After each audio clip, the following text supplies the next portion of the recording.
A credit default swap, CDS, is a financial derivative that allows one investor to trade or offset their credit risk with that of another investor. To swap the risk of default, the lender buys a CDS from another investor who agrees to repay it if the borrower defaults.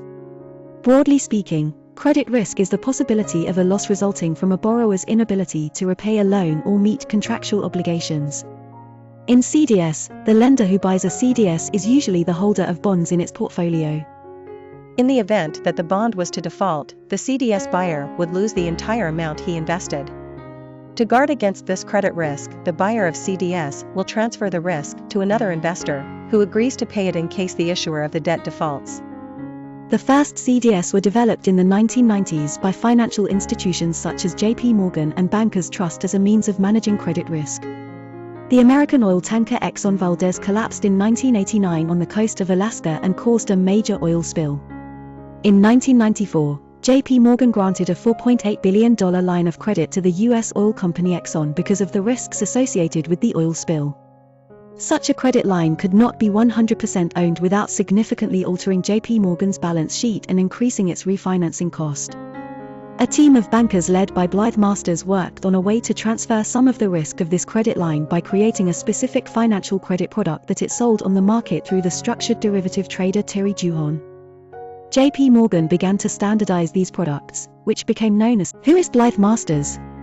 Blythe Masters is a former JP Morgan Chase executive and is widely regarded as one of the pioneers of the CDS market. She joined JP Morgan in 1991 and has played a key role in developing and promoting the use of CDS as a means of managing credit risk. She then became head of JP Morgan's Global Commodities Division and was a member of the bank's executive committee. Who is Terry Duhon? Terry Duhon is an author and financial consultant who has worked in the derivatives industry for over 20 years. She is the author of the book How the Trading Floor Really Works, which presents an insider's perspective on how a trading floor works. She has worked for several leading financial institutions, including JP Morgan, Credit Suisse and Barclays Capital, where she specialized in the design and implementation of trading and risk management systems. What are the characteristics of a CDS? The characteristics of a CDS are as follows. The parties. A CDS involves two parties, a buyer, protection buyer, and a seller, protection seller, who enter into the contract. The premium. The buyer pays a periodic premium to the seller in exchange for the right to be compensated in the event of default of the underlying security. How is the premium calculated? The premium of a CDS is calculated as a percentage of the notional value of the underlying security. The amount of the premium is based on the perceived risk of default for the issuer of the security and is influenced by a variety of factors, including the creditworthiness of the issuer, the duration of the contract and market conditions. The amount of the premium is usually indicated as an annual percentage of the notional value of the CDS contract. For example, a premium of 100 basis points, 1%, on a notional value of $1 million equals an annual premium payment of $10,000. The premium may be paid in advance or periodically during the term of the contract and may be adjusted to reflect changes in the perception of credit risk of the underlying security. In general, a perceived high risk of default leads to a higher premium, while a lower perceived risk leads to a lower premium. The notional.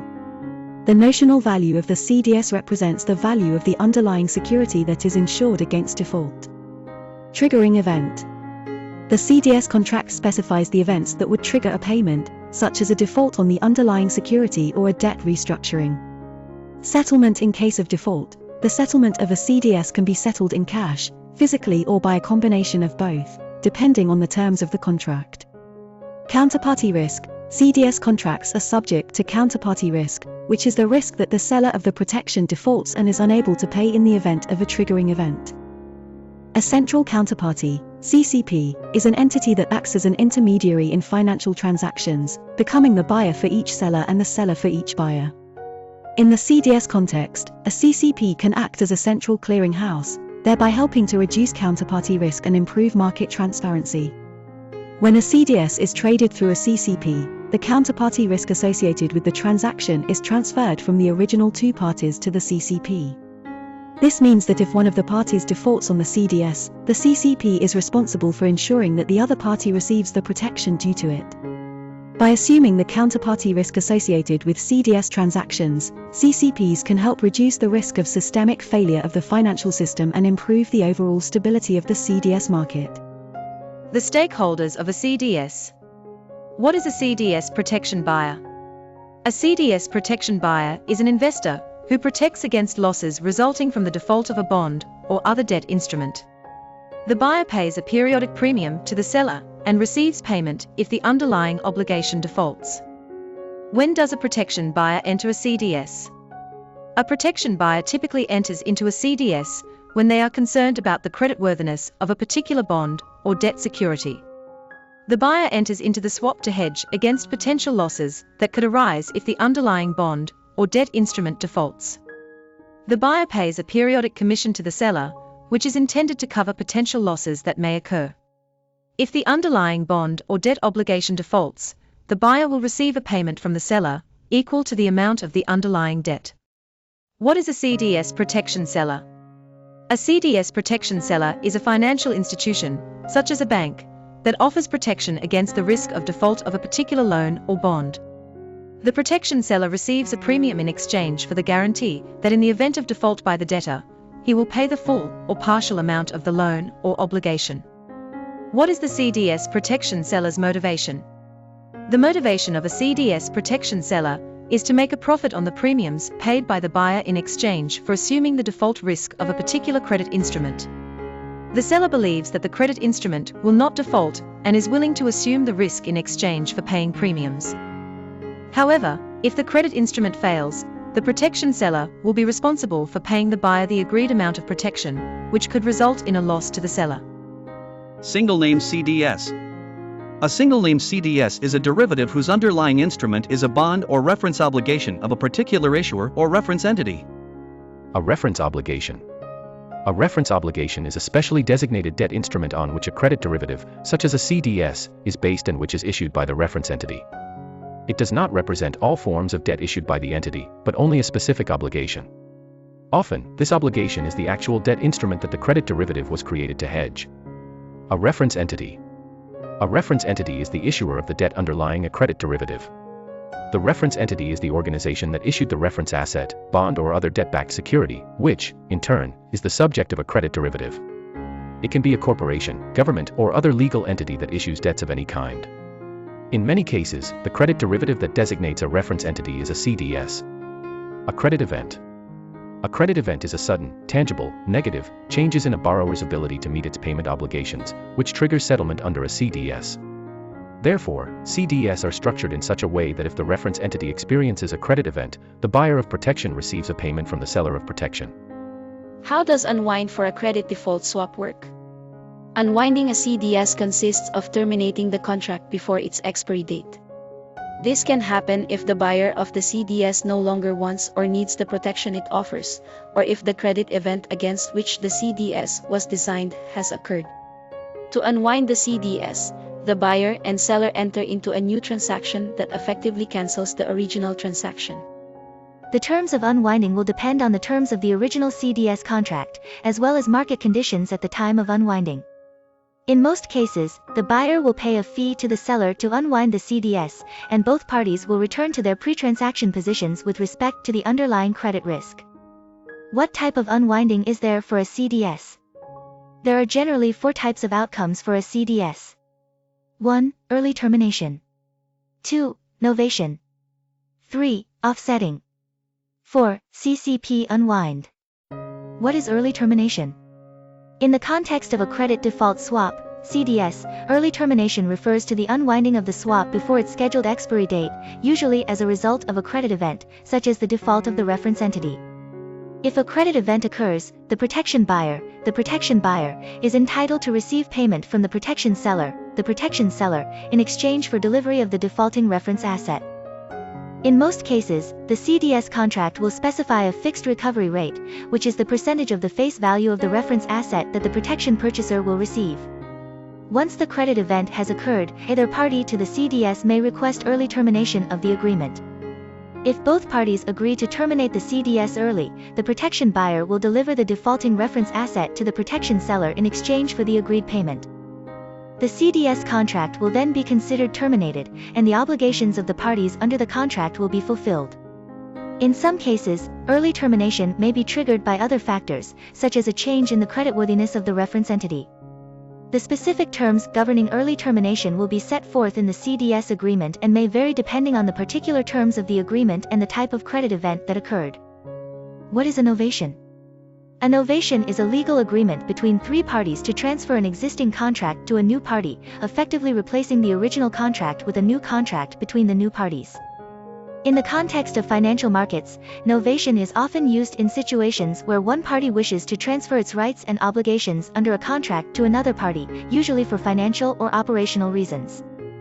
The initial contract is terminated and a new contract is created between the new parties, with the same terms and conditions as the original contract. A novation can be used in a variety of financial transactions, including credit default swaps, CDS, where it can be used to transfer the protection offered by the CDS from one party to another. Novation requires the consent of all parties involved and is a complex process that requires careful consideration of the legal and financial implication. What is offsetting? Offsetting in the context of credit default swaps, CDS, refers to the practice of canceling a position in CDS with another position with an opposite market value. This can be done in several ways, including buying or selling a new CDS contract that effectively cancels an existing position. In the case of a CDS unwinding, offsetting can be used to manage the risks associated with the failure of the reference entity. For example, a protection seller may have sold protection on a particular reference entity but may also have purchased protection on the same entity from another counterparty. If a credit event occurs, the protection seller may be able to offset its exposure by exercising its right to purchase protection from its counterparty, thereby negating its exposure to default. Offsetting can be a useful risk management tool for CDS traders, as it can help reduce the overall risk exposure associated with a particular CDS position. However, it can also be complex and require careful analysis and negotiation between the parties involved.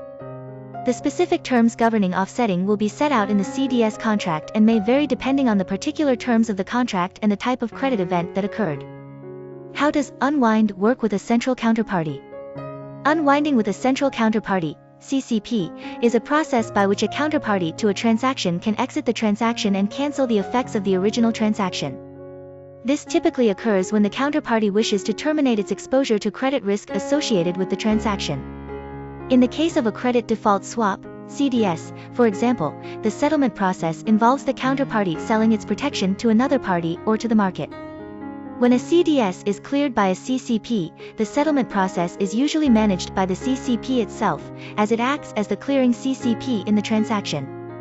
The CCP maintains a record of all transactions and their guarantees and provides the necessary infrastructure to manage the settlement process. To unwind a CDS through a CCP, the counterparty generally notifies the CCP of its intention to withdraw from the transaction. The CCP then initiates the settlement process, which may involve selling the counterparty protection to another party or the market, and transferring any collateral associated with the transaction to the new counterparty. The CCP shall also manage the settlement of the transaction and the transfer of the relevant cash or securities between the parties. The process of unwinding through a CCP has several advantages, including increased operational efficiency, reduced counterparty risk and increased transparency in the management of the settlement process. What happens when a credit event occurs? CDS are essentially insurance policies against the default of a bond issuer, but many investors have used these securities to take a position on a particular credit event. The major bankruptcies of autumn 2008 caught some investors in these contracts off guard. After all, a major CDS event hadn't happened since Delphi in November 2005. The events of autumn 2008 put CDS settlement systems to the test. We will see what happens to CDS holders when a company suffers a credit incident, taking as an example the bankruptcy of Lehman Brothers, LEHMQ. You can think of a CDS as insurance to protect the buyer by transferring the risk of a credit event to a third party. Credit default swaps are not regulated and are sold through brokerage agreements. Important fact: since the 2008 credit crisis, there has been a lot of talk about revamping and regulating the CDS market. This could eventually materialize with ISDA's proposed 2019 changes to its 2014 credit derivatives definitions, which address issues relating to closely tailored credit events. Types of credit event. The three most common credit events, as defined by the International Swaps and Derivatives Association, ISDA, are 1. Bankruptcy or bankruptcy. It is a legal process and refers to the inability of an individual or organization to repay its outstanding debts. In general, the debtor, or, more rarely, the creditor, files for bankruptcy. A bankrupt company is also insolvent. 2. Failure to pay. It is a specific event and refers to the inability of an individual or organization to pay its debts on time. Continued defaults can be a precursor to bankruptcy. Default and bankruptcy are often confused. A bankruptcy tells your creditors that you will not be able to pay them in full. A default tells your creditors that you won't be able to pay when due. 3. Debt restructuring. It refers to a change in debt conditions, which makes debt less favorable to debtors. Common examples of debt restructuring include a decrease in the amount of principal payable, a decrease in the nominal interest rate, a deferral of payment obligations, an extension of the maturity term, or a change in the order of priority of payments. Less common credit events are 1. Acceleration of the obligation and 2. Repudiation moratorium. Understanding credit events. Although CDS look like insurance, they are not a type of insurance. They are more like options because they bet on the occurrence or not of a credit event. In addition, CDS are not subject to subscription, rather, they are based on the financial strength of the entity issuing the underlying asset, loan or bond. The purchase of a CDS may constitute a hedge if the buyer is exposed to the borrower's underlying debt, but since CDS contracts are negotiated, a third party might bet that 1. The chances of a credit incident occurring, in which case the value of the CDS increases, or 2. A credit event will actually occur, resulting in a profitable cash settlement. CDS settlement process. Physical versus cash settlement. When a credit event occurs, the settlement of the CDS contract can be either physical or cash. In the past, credit events were settled by a physical settlement. This means that the purchasers of the protection were effectively delivering an obligation to the seller of the au pair protection. This worked well if the CDS contract holder actually held the underlying obligation. As CDS have grown in popularity, they have been used less as a hedging tool and more as a way to bet on certain credits. In fact, the number of CDS contracts subscribed is greater than the number of cash bonds on which they are based. It would be an operational nightmare if all CDS protection buyers chose to physically settle the obligations. A more efficient way of settling CDS contracts needed to be considered. To this end, cash settlement has been introduced to more effectively settle single-name CDS contracts when credit events occur. Cash settlement better reflects the intent of the majority of participants in the single-name CDS market, as the instrument has evolved from a hedging tool to a speculative or credit-looking tool.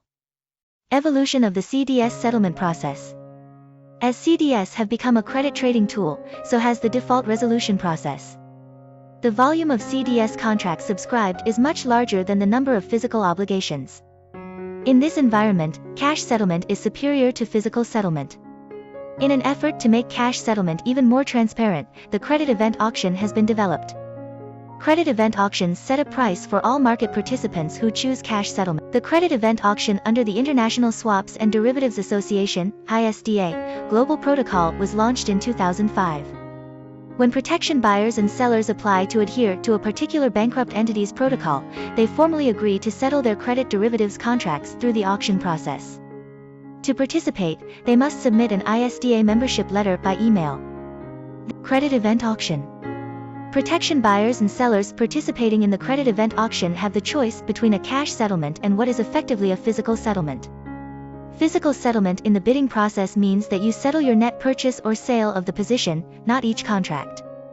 This method is superior to the previous one because it reduces the number of bond transactions. The auction process consists of two consecutive parts. The first step is physical claims and the broker market process, where the domestic market midpoint, MIP, is set. Brokers place orders for the debt of the company that has suffered a credit event. The range of prices received is used to calculate the IMM. Inside market midpoint. In addition to setting the IMM, the broker market is used to determine the size and direction of open interest, net buy or net sell. The IMM is published for consultation and used in the second phase of the auction. After the publication of the IMM, along with the size and sense of open interest, participants can decide whether they wish to submit limit orders for the auction. The submitted limit orders are then matched to the open interest orders. This is the second step in the process. The CDS Big Bang. Further improvements and standardization of CDS contracts continue to be made. Together, the various changes implemented were called the Big Bang. In 2009, new CDS contracts began trading with a fixed spread of 100 or 500 basis points, with the initial payment differing depending on the perceived credit risk of the issuer of the underlying bond. Another improvement is to make the auction process a standard part of the new CDS contract. Previously, the auction process was voluntary, and investors had to register for each protocol individually, which increased administrative costs. Investors must now opt out of the protocol if they want to settle their contracts outside of the auction process, using a pre-approved list of deliverable obligations. All changes to CDS contracts should make single-name CDS more popular and easier to trade. This is representative of the evolution and maturity of any financial product.